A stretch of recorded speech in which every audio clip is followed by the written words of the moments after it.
So my name is Anita Sachariah. I am a learning coach, a mompreneur, and a public speaker. I'm based in the US, and I'm a first generation Indian American, my parents having migrated to the US from Kerala in the early 70s. I'm now married to an Indian man from Mumbai who is multilingual. And I created something called Bhasha Kids, which those of you who know the language, it's from South Asia. Bhasha is a common word across almost every South Asian language.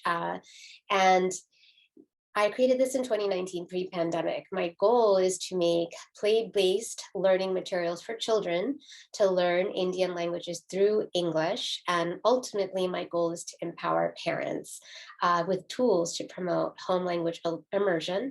And my goal is to grow multilingual families.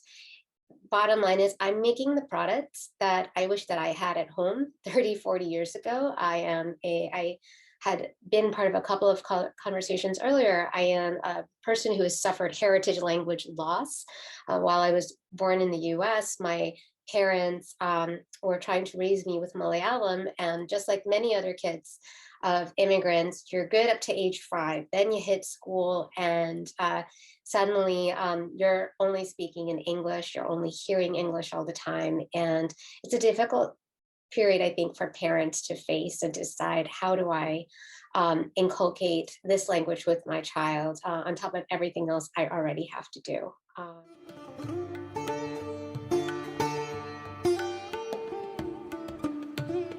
think that a lot of it does have to do with the lack, especially in the United States, the lack of representation of Indians in media, and also that I think there's been a long history of like, you know, underhanded racism against Indians and people from South Asia. They're kind of caricaturized as being funny or awkward, or the, you know, Simpsons, what's that guy, Raju or whatever. I never watched that show, but thank you, Apu. And so it's kind of like there's these ideas that Indians are funny, or that, you know, you're not cool, that Indian culture is weird. And I think there's been a lot of, like, hundreds of years of history that's behind that, rather than seeing how incredibly rich and actually incredibly advanced Indian society is. So I think the kids are very quick to catch that. And even that also comes from here. I'm living in India. We experience that all the time. People are constantly like deferring to me as the white person, and oh, you know, what about you? Oh, you're so advanced, or you're so this and that and the other thing, and you know, yours must be so educated and all this, that, and the other, when they themselves have their master's degree, but they don't necessarily see it as valid, or their experiences as valid, because they're Indians and I'm an American. So there's all of these privileges and things which I think kind of go into the mix, and kids are very quick to pick those things up as they're learning and navigating the world. So, Anita, what do you have to add to that question? Thank you, Jessica, and thank you, Dan, for your question. I would take your question. Absolutely. They don't think it's cool. That's definitely part of it. And it gets back to my talking about that rejection of your Indian heritage. But I would turn your question around and ask, why don't they think it's cool? What is it that they don't like? And it ties into everything Jessica just said about being a minority language, about your culture and where you come from being laughed at and being made fun of, being mocked, that everyday racial microaggressions in the classroom that I thought would pretty much disappear even when I was growing up in the 80s. And yet here I am a generation later watching my son having to go through things in the public school, where they are one of 3 Indian families in our elementary school. And, you know, some kid was calling him out about his skin color and said, your skin looks like poop. Your skin is the color of poop. Again, this was first grade, was really tough for us. And then, you know, having to explain, like, no, I have brown skin and I'm proud of it. At least he was able to band with an Ethiopian student who's like, yo, dude, you're crazy.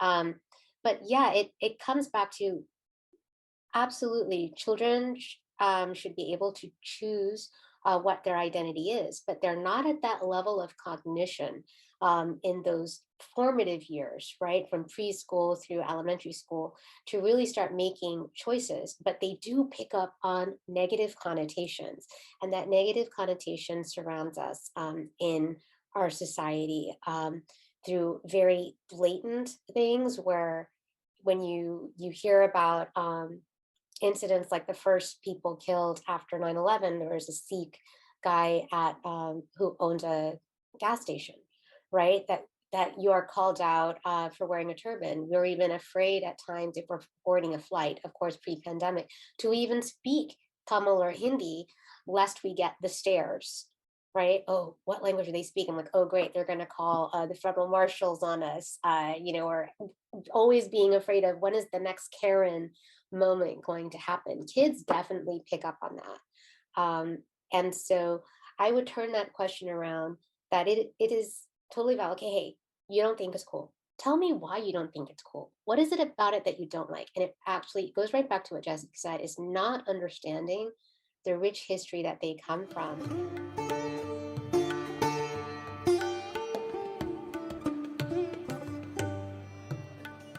What resources have you found were lacking in that Indian American space for language learning for kids, or for anyone really? And maybe this can translate also into other countries, people who are NRIs, non-resident Indian, living abroad somewhere else. But for you specifically, what resources have you found were lacking? And then I know you're also a creator and you've created some resources. So I want to hear you talk about that a little bit too. Thank you, Jessica. So again, I founded Bhasha Kids in 2019 and basically making play-based materials because I absolutely 100% believe kids learn through play. And they're through learning through English. And right now I have things in Hindi, Tamil, and Malayalam, vocabulary sets and worksheets, but I have committed myself to 10 South Asian languages. So Marathi, Telugu, and Gujarati will be coming out later this year. Urdu and Punjabi are being developed, and I'm also have Kannada and Bengali in the wings. And I'll tell you, how did I end up coming on this? And I had mentioned it earlier before, was I was looking for stuff to teach my kids, and I was thinking about what would I have used when I was a kid, what would have been helpful to me. And I kept running into these barriers where I would look on YouTube and they were always teaching the alphabet. And for me, I think my kids learning to read and write Tamil or Malayalam was not very practical and it wouldn't be relevant. And if it's not relevant to any learner, if it's not relevant to you, what is your motivation to learn it? And so then looking for teaching through English, I would find a few resources, but they were very busy and very, and I don't want to say this, but kind of crude, not very well made and not good quality. And I am a learning coach, a curriculum designer, a facilitator by profession. So I knew when it comes to teaching kids and you're giving them something to look at, it's got to be clear and precise and not inundated with multiple images or multiple words. And so I purposely didn't even put the word in the script because I said, let them focus on an image and let them focus on that. So I was finding things that was too busy. I was finding things that focused on the script. And then the thing that got me was the representation, which Jessica has brought up as well. And I also find that things that are produced in India, and also I see this in Singapore, a lot of the images they use of children are not Indian children. They are kids either with very, very, very fair skin and red hair and blue eyes, or blonde hair and green eyes, and speaking perfect Tamil. And I'm with that. I mean, my child instantly rejected that. And I say, if they can't see themselves, how are they, again, touching on relevance and motivation?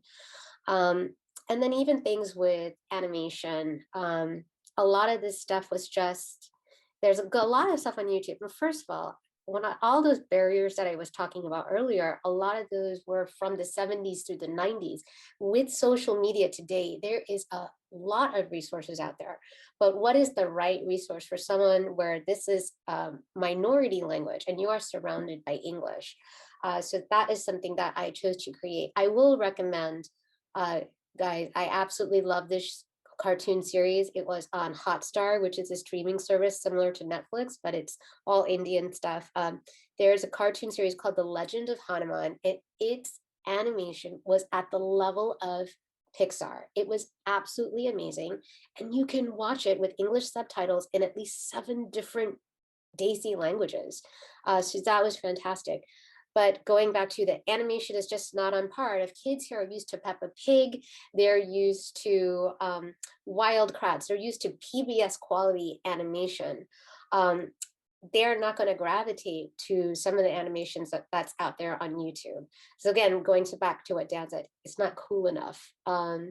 So that's what I had found that was lacking. And as you said, it's not just Indian American space. So I have heard from people in Singapore, in the UK, in Europe, in Malaysia, in Australia, looking for resources similar to what we have created with Bhasha Kids. And so I don't know if, I know Jessica, you found those useful for your kids. And Jessica's also started on Invisible India. She's just had a couple of cute episodes with the kids and learning fruits in Hindi. So I'd love to hear about how that came about. Yeah, I've used some of Anita's resources and the flashcards, and then there's also the printables as well. You can look on Anita's website, Bhasha Kids. You can look on my website, invisibleindiapodcast.com/offers. I have all her stuff listed there. And I think that what you've noted, I would agree with everything that you said about representation, about the quality not being as high of what our kids are used to consuming American media. And another thing I would add is just like there's a lot of stuff out there, like you said, but what are the things that are actually going to connect at the right level for that child? And so one thing that I put together recently was the Hindi Learning Starters Kit for kids.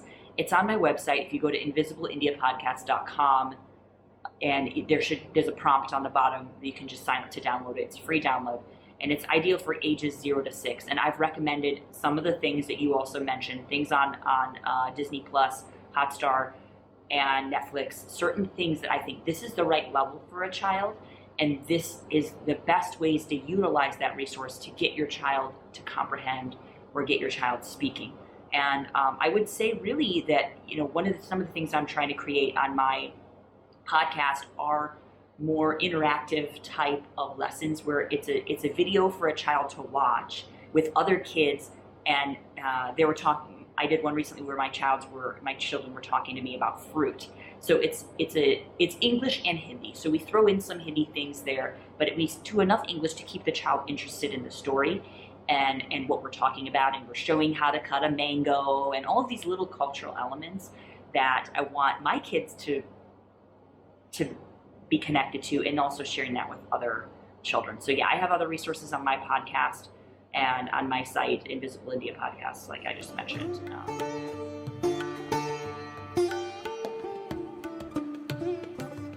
Bilingual read-alouds on Bhasha Kids. But take your kid's favorite book, and one of the favorite ones in our house is this series by Mo Willems with best friends Piggy and Gerald. Read it in English at the same time, at bedtime, translate it into your language, whatever is your language, because they already love it. They're going to love to hear the story in another language. But as Jessica said, meet them where they are, make it fun, make it relevant. And you definitely, we're looking at educating the whole diaspora. I think that we're positive we can do it.